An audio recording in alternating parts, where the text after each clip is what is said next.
नाशिक कुंभमेळा साधुग्रामसाठी 1800 झाडांवर कुऱ्हाड, तपोवनात वृक्षतोडीवरून मोठा वाद। आपण पाहत आहात 24x7 न्यूज रिपोर्ट चॅनल। नाशिकमध्ये होणाऱ्या आगामी कुंभमेळ्याच्या तयारीला आता एक नवा वाद जोडला गेला आहे। कुंभमेळ्यातील साधू संतांच्या निवासासाठी म्हणजेच साधुग्राम उभारण्यासाठी नाशिकच्या तपोवन परिसरातील तब्बल 1800 झाडे तोडण्याची योजना आखण्यात आली आहे। पर्यावरणप्रेमी आणि निसर्गप्रेमी नागरिकांनी या मोठ्या वृक्षतोडीला तीव्र विरोध दर्शविला आहे। यामुळे प्रशासनाविरुद्ध मोठा जनक्षोभ निर्माण झाला आहे। या सर्व वादाच्या पार्श्वभूमीवर गिरीश महाजन यांनी नाशिकला भेट देऊन या वृक्षतोडीच्या निर्णयावर प्रसारमाध्यमांसमोर आपली भूमिका स्पष्ट केली। झाडांची कत्तल थांबणार की साधुग्रामसाठी विकास कामे पुढे रेटले जाणार? गिरीश महाजन यांनी नेमके प्रसारमाध्यमांसमोर काय सांगितले पहा 24x7 न्यूज रिपोर्ट चॅनलवर। 24x7 न्यूज रिपोर्ट चॅनलसाठी वृत्तसंकलन विभाग, जायखेडा, सटाणा। झाडं तोडायला विरोध होता, आता आपण प्रत्यक्ष पाहणी केली, काय निदर्शन? नाही, वृक्षप्रेमी आहेत नाशिकमध्ये, निश्चित झाडाचं संवर्धन झालं पाहिजे, निसर्गाचा समतोल असला पाहिजे, या बाबतीमध्ये कुठले दुमत नाही। त्यांची भूमिका अतिशय योग्य आहे। पण आपल्याला माहिती आहे 12 वर्षानंतर आपल्याकडे कुंभ येतो, त्याला देशाचं नाही तर संपूर्ण जगाचं लक्ष हे या कुंभमेळ्याकडे आहे। प्रयागराजला जी गर्दी झाली त्या धर्तीवर आपण बघितलं तर गेल्या वेळीपेक्षा तिप्पट चौपट गर्दी ज्या वेळेला कुंभमेळ्यामध्ये होणार आहे।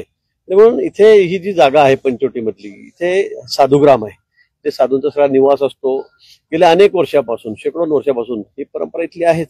ही जागा साधुग्रामसाठीच राखीव ठेवण्यात आलेली आहे। आणि म्हणजे 54 एकर जागेवर झाडं असतात, लावली जातात अधूनमधून या ठिकाणी कुंभ झाल्यानंतर। आणि दरवर्षी इथे कुंभाच्या निमित्ताने जे साधू येतात त्यांच्यासगळे निवासस्थानं असतात, तिथे टेंट असतात, शेड केले जातात। म्हणून याही वर्षी आता 1.5 वर्षावर कुंभ राहिलेला आहे आणि म्हणून गर्दी बघता येणारे सगळे साधू आहेत, भाविक आहेत, संख्या मोठी राहणार आहे आणि म्हणून त्यांची व्यवस्था ही करावी लागेल। म्हणजे या ठिकाणी काही 10-12 वर्षामध्ये, 8-10 वर्षामध्ये झाडं उगवलेली आहेत, काही इथे प्लांटेशनही झालेलं आहे। मला वाटतं की आता छोटी झाडं आहेत, ती 10 वर्षाच्या आतली आहेत, ती नंतर लावली गेलेली आहेत, ते काढावी लागतील। त्याच्यामध्ये बाबुळची झाडं आहेत, अजून दुसरे काशीची झाडं आहेत, काही रेंट्री आहेत, हे सुद्धा या ठिकाणी उगवलेले आहेत। मला वाटतं ते काढल्याशिवाय इथे साधूंची व्यवस्था, महत्वाची व्यवस्था होऊ शकणार नाही आणि करणं अपरिहार्य आहे। आणि म्हणून काही जी झाडं आहेत 10 वर्षाच्या आतली आहेत, काही जी फॉरेन प्रजातीची आहेत, त्यामुळे ती आपल्याला काढावी लागतील आणि ती काढण्यासंदर्भामध्ये आता कामही सुरू झालेलं आहे। प्राधिकरण जे आहे त्याच्यामध्ये त्या ठिकाणी तशा पद्धतीने आम्ही प्रस्ताव दिलेला आहे महापालिकेकडून आणि त्याची बैठक होईल, त्याच्यावर सजेशन ऑब्जेक्शन आम्ही मागवलेलं आहे। ते सगळं ऐकून जे आवश्यक आहेत, जे काढावी लागतील ती झाडं मी काढू। पण ही झाडं काढत असताना ज्या झाडांना वाचवता येईल, पुन्हा त्यांना दुसरीकडे त्याला लावता येईल, अशा पद्धतीने सुद्धा आमच्याकडे कमी योजना आखलेली आहे, ते सुद्धा आम्ही त्या ठिकाणी करू।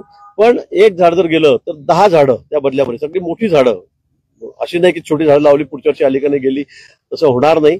एका झाडाच्या बदल्यामध्ये 10 झाडं, इथे फाशीचा डोंगर आहे, इथे अजून पेट रोडला जागा आहे, आमच्याकडे मोठी जागा आहे की तेवढे हजारो झाडं आम्ही लावू शकतो।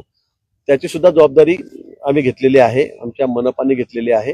आणि म्हणून मला असं वाटतं की या संदर्भामध्ये सगळ्यांचं ऐकून आम्ही पुढची कारवाई या ठिकाणी करू। पण कुठेही निसर्गाचा ऱ्हास होईल, कुणालाही निसर्गप्रेमींना फार वाईट वाटेल असं या ठिकाणी आम्ही करणार नाही।